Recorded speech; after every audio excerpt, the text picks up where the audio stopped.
Masechet Kiddushin Daf Nun Tet, et on commence Bezrat Hashem, le troisième pérec de la Masechet.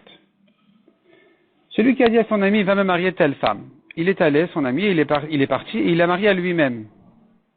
Elle est Mekudeshet au deuxième. La Gemara dira là-dessus, il n'est pas honnête, c'est pas correct ce qu'il a fait, on l'appelle un ramaï, un trompeur, mais elle est quand même Mekudeshet au deuxième. De même, celui qui a dit à une femme, tu seras marié, prends ses kiddushin qui seront valables dans 30 jours. Entre-temps, elle s'est mariée avec quelqu'un d'autre, elle est Mekudeshet au deuxième. Si maintenant il lui a dit, tu seras marié avec moi dès maintenant, mais dans 30 jours, et qu'entre-temps elle a reçu des kiddushin de quelqu'un d'autre, alors, dans ce cas-là, on a un doute si elle est Mekudeshet au premier ou bien Mekudeshet au deuxième. Puisqu'il a dit dès maintenant, dans 30 jours. Ça veut dire rétroactivement, ou ça veut dire, finalement, non, je regrette pas dès maintenant, mais dans 30 jours uniquement. Et donc, on est en doute. La Gemara avait expliqué de deux manières quel est le doute. Et dans ce cas-là, elle est Mekudeshet. La Gemara dit, on a un doute si elle est Mekudeshet au premier ou au deuxième. Et donc, il y aura, pour se libérer, il lui faut un guet du premier et du deuxième. Et d'ailleurs, si elle était mariée avec une fille d'Israël mariée à un Cohen, ou fille de Cohen mariée à Israël, elle n'aura plus le droit à la Tourma. Parce qu'on ne sait pas si elle est Mekudeshet comme ça ou pas. La Gemara dit donc, comme on a vu, celui qui a dit à son ami, il va me marier une femme et qu'il l'a mariée pour lui-même, ce qu'il a fait est fait, mais c'est un trompeur. C'est pas correct, c'est interdit de faire ça a priori. La Gemara fait une remarque aussi, pourquoi dans notre Mishnah on a dit celui qui a dit à son ami, alors que dans une autre Mishnah, on a vu celui qui a dit à son envoyé, à son shaliach. Il a dit à son envoyé, va me marier une femme à tel endroit, il est allé la marier ailleurs. Est-ce que c'est valable? C'est pas valable? Pourquoi là-bas on parle de son shaliach et ici on parle de son ami? La Gemara nous dit que il a fallu dire, la Mishnah fait exprès de changer de sujet ici entre son ami et son shaliach, parce qu'à chaque fois la Mishnah, selon le contexte, a voulu renforcer à chaque fois le chidouche. La Gemara ensuite raconte l'histoire de Ravin Chassida qui est allé marier à son fils une femme, finalement il l'a marié pour lui-même. La Gemara objecte pourquoi il a fait ça, a priori ça se fait pas, c'est pas correct. Répond la Gemara, de toute façon il voulait pas la donner à son fils. Et pourquoi il ne l'a pas prévenu, sache qu'on ne veut pas ta donner, donc je la prends pour moi-même. Il a eu peur de la perdre entre temps et qu'elle aille se marier avec quelqu'un d'autre. De même raconte la Gemara, Rabba Babachana a demandé à Rav de lui acheter un terrain, finalement Rav l'a acheté pour lui-même. Et à nouveau la même question et la même réponse. Pourquoi Rav l'a acheté pour lui-même? Réponse, de toute façon il ne voulait pas la donner à Rabba Babachana, et donc Rav l'a prise pour lui-même pour ne pas que quelqu'un d'autre la prenne entre temps. La Gemara raconte encore, Rav Gidel recherchait un champ, qui voulait l'acheter, il se renseignait, il essayait de l'acheter, entre temps Rabbi Abba il est venu, et il a devancé. Il a pris le champ d'abord, avant lui. Et donc, Rav Gidel en voulait à Rabbi Abba qui lui a pris le champ, qui a pris le champ que lui voulait prendre. Finalement, il a envoyé sa plainte est montée de juge en juge, jusqu'à ce que le dernier juge a été questionné, Rabbi Abba, pourquoi tu as fait comme ça? Il lui a dit, je ne savais pas, tout simplement, je ne savais pas que Rav Gidel voulait ce champ. Et donc il a dit, bon, maintenant, fais-lui passer le champ. Il a dit, non, c'est un champ que j'ai acheté, c'est mon premier champ que j'ai acheté, c'est pas un bon siman, c'est pas un bon mazal, que de revendre le champ, la première affaire que j'ai fait, le premier champ que j'ai acheté, je ne veux pas le revendre, mais je n'ai pas de problème de le lui donner en cadeau. Rav Gidel a refusé de le recevoir en cadeau, parce que sonné matanot irie, celui qui déteste les cadeaux va vivre, dit le pasouk. Et donc, il a refusé de le recevoir en cadeau. Rabbi Abba a refusé d'utiliser ce champ en se disant, mais c'est un champ que Rav Gidel voulait.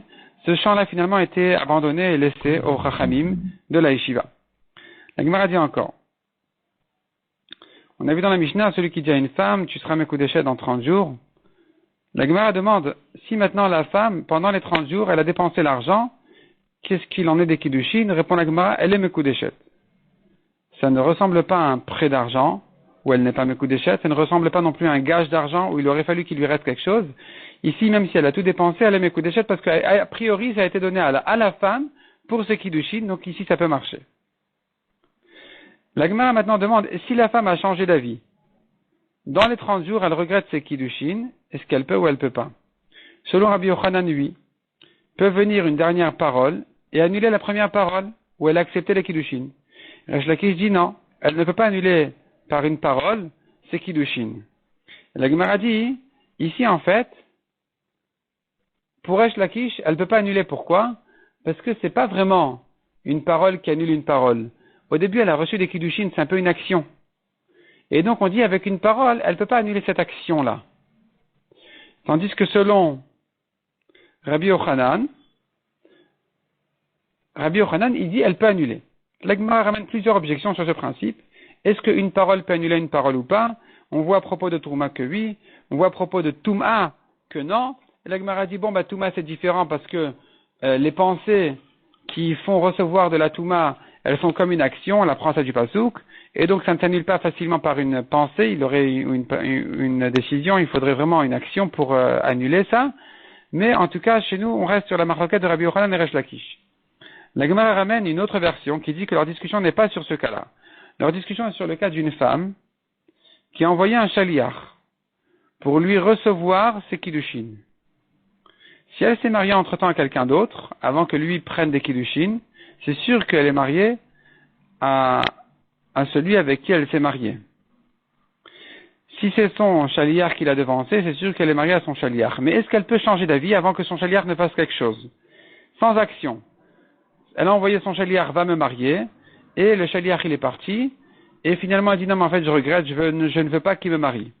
Elle peut l'annuler oui ou non, selon Rabbi Yochanan oui, selon Resh Lakish non. Là c'est un plus grand chidouche parce qu'il n'y a eu strictement aucune action de fait, ce n'était qu'une parole de l'avoir nommé shaliach de la marier, et puis finalement tu me dis, par sa dernière parole elle annule la première.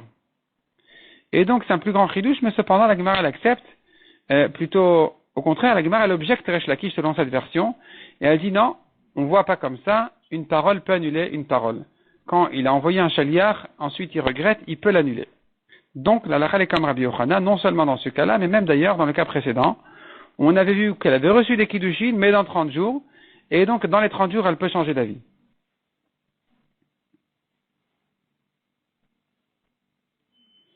La Gemara dit encore, dans le dernier cas de la Mishnah, on a vu, elle émet Koudeshet au deuxième, c'est-à-dire, dans 30 jours, il lui a dit le premier, dans 30 jours, ce sera tes kiddushin.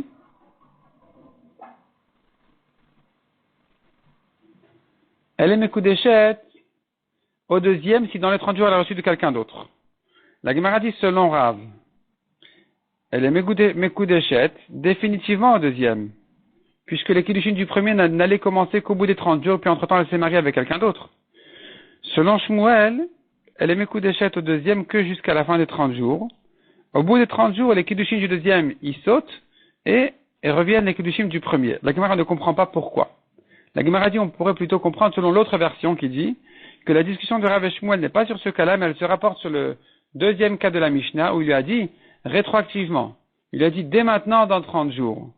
C'est là où on aurait eu la discussion de Rav et Shmuel, où selon Rav, ce statut-là de doute, il dure. Donc de doute, il y a les Mekudeshet au premier ou au deuxième, il ne dure que jusqu'au bout des 30 jours. Non, pardon. Ce statut-là, il est définitif, c'est-à-dire toujours on sera en doute si elle a Mekudeshet au premier ou au deuxième. La Gemara explique, parce qu'on ne sait pas qu'est-ce qu'il a voulu dire par là.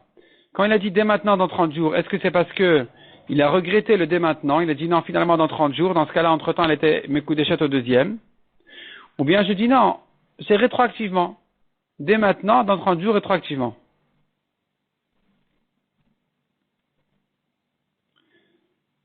Et donc elle est Mekudeshet au premier. Et puisqu'on ne sait pas comment comprendre ces paroles, elle sera toute sa vie dans ce doute-là si elle a Mekudeshet au premier ou au deuxième, jusqu'à ce qu'elle reçoive un guet et du premier et du deuxième. Ça c'est Rav. Shmuel dit non. C'est sûr que quand il a dit dès maintenant dans 30 jours, il voulait dire maintenant rétroactivement dans 30 jours. Si dans 30 jours je suis vivant et que j'accepte ces kiddushin, ils se feront rétroactivement avec moi.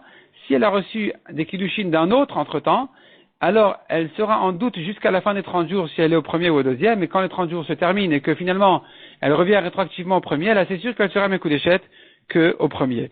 La Gemara compare ça à une marloquette de Tanaïm qui ressemble un peu à ça, à propos d'un guet, où il aurait dit à sa femme, c'est ton guet dès maintenant après ma mort, est-ce que le divorce il est valable ou pas? Et donc, il y a là-dessus une marloquette qui ressemble à cette marloquette de Rav et Shmuel, mais la Gemara dit on aurait pu distinguer entre les cas. C'est pour ça que Rav et Shmuel ont eu besoin de répéter leur principe sur Kiddushin. Que selon Rav, elle est Mekudeshet en doute au premier ou au deuxième définitivement. Selon Shmuel, non, c'est que jusqu'aux 30 jours, mais au bout des 30 jours, c'est sûr qu'elle revient au premier.